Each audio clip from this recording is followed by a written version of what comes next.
What is a sign of high intelligence? Don't think that was quite the point they were trying to make.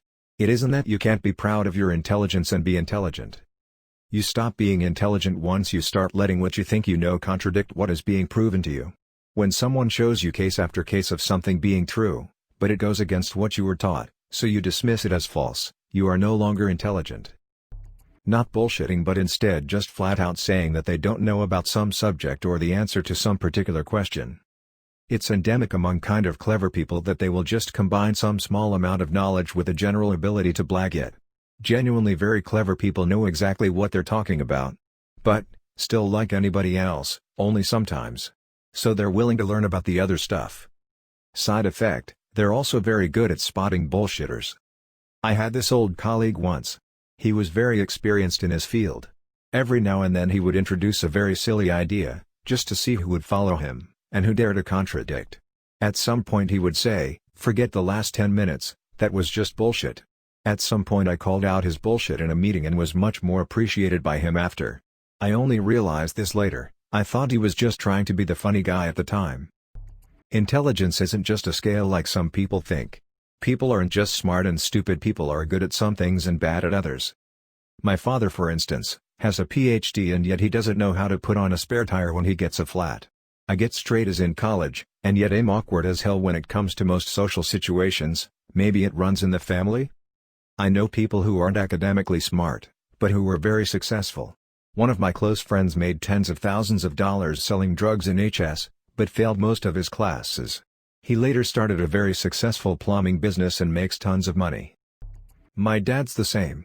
Brilliant electrical engineer, decent mechanic, and is currently writing a book on human evolution, but just fails at practical problem solving.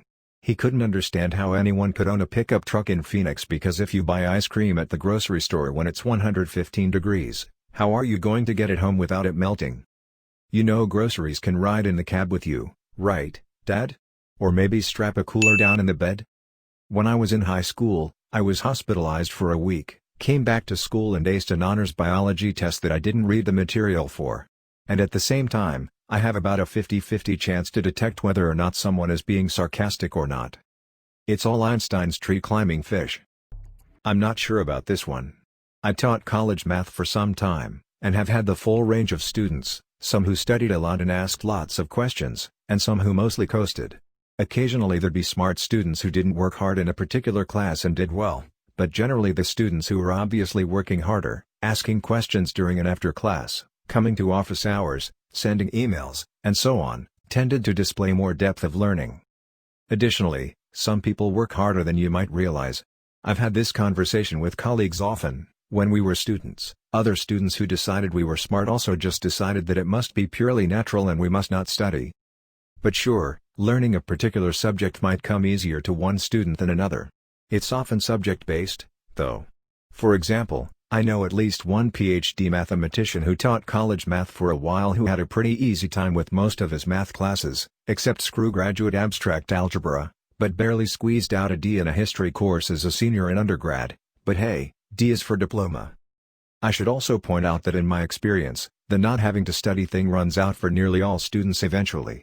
Even for students who are gifted at a subject, there will be a point where you start having to put in the time in order to have any hope of really understanding it. Exactly, one might vary. A common brick wall to run into is Calculus 2. Many very smart students have walked out of my Calculus 2 exams with the dazed expression of someone who just failed their first math exam ever. When I was in university I usually only had to read or hear things once, and then it just stuck with me. Sometimes I helped other students with their homework, but I noticed that when they didn't understand something, they had usually just skipped parts of their book.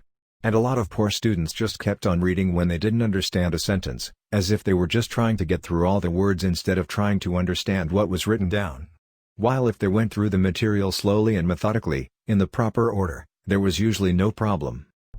There are different types of intelligence and I think most people are capable of it with some strong impetus. I think that impetus probably has to be slightly traumatic though, so I doubt it's something we can kickstart. That said, the above could just be explained by a change in motivation too. Hardworking trumps intelligence in nearly every scenario. I don't mean work 18 hours a day every day, but I do mean be prepared to pull the occasional all-nighter and keep working for 2 days when an opportunity demands it. Intelligence is not memory, but people with a good memory can appear intelligent. Ultimately, you can tell if someone is dim by looking into their eyes. That dead behind the eye look is real. My personal experience is that intelligent people don't tell you how much they know about a subject when you discuss it. For example, if you're talking about computers, just an example, they won't tell you how good they are at programming, how much they know about the different operating systems, etc. Again, just an example. Well, a less intelligent person will happily tell you how good he is at stuff like hacking, how much time he's spent on computers, etc. Maybe a bad example, but discussing things with intelligent people is much easier because you're actually discussing and they don't feel the need to tell you how much they know. When discussing with an unintelligent person, you're not so much discussing as you're listening to someone tell you how good they are at X and how much they know about Y, without actually discussing the subject at hand.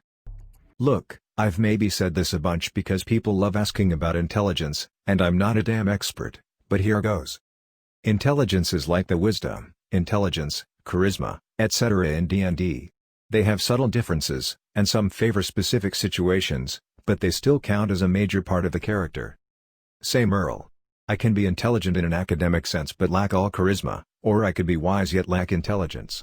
Intelligence can't really be measured, and if we barely understand ourselves, how could we understand the completely abstract concept of intelligence? To answer the question, I simply don't know. Being emotionally intelligent might mean being able to weigh your feelings and acting rationally and not emotionally. Academic intelligence might be a good memory and a thirst for data. Musical intelligence might just mean you can compose a song in an instant and can quickly learn musical theory. Social intelligence might mean you know how people interact with each other and are able to read all the subtle clues and behaviors that people let escape without knowing. We all have some sort of intelligence, and even if it's low, we shouldn't try and measure everyone's value based on a single standard for intelligence. It's the same reason why standardized tests are the least accurate way to grade students. Biologically, it's awareness of your existence, fleas, and then increasing levels with the understanding of cause and effect, rats, reflection on previous events, bears, the awareness that other beings have intelligence, squirrels, the ability to pass learned knowledge to other intelligent beings, great apes, long-term memory, elephants, great apes, the pursuit of intellectual goals, humans,